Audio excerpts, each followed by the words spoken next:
কোন কলমে লিখছ বিধি ভাগ্যটা বলো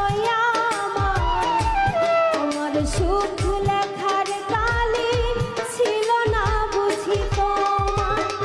কোন কলমে লিখছ বিধি ভাগ্যটা বলো আমার সুখ লেখার কালি ছিল না বুঝি তোমার। দুই চোখেতে কোথা থেকে আসে এত জল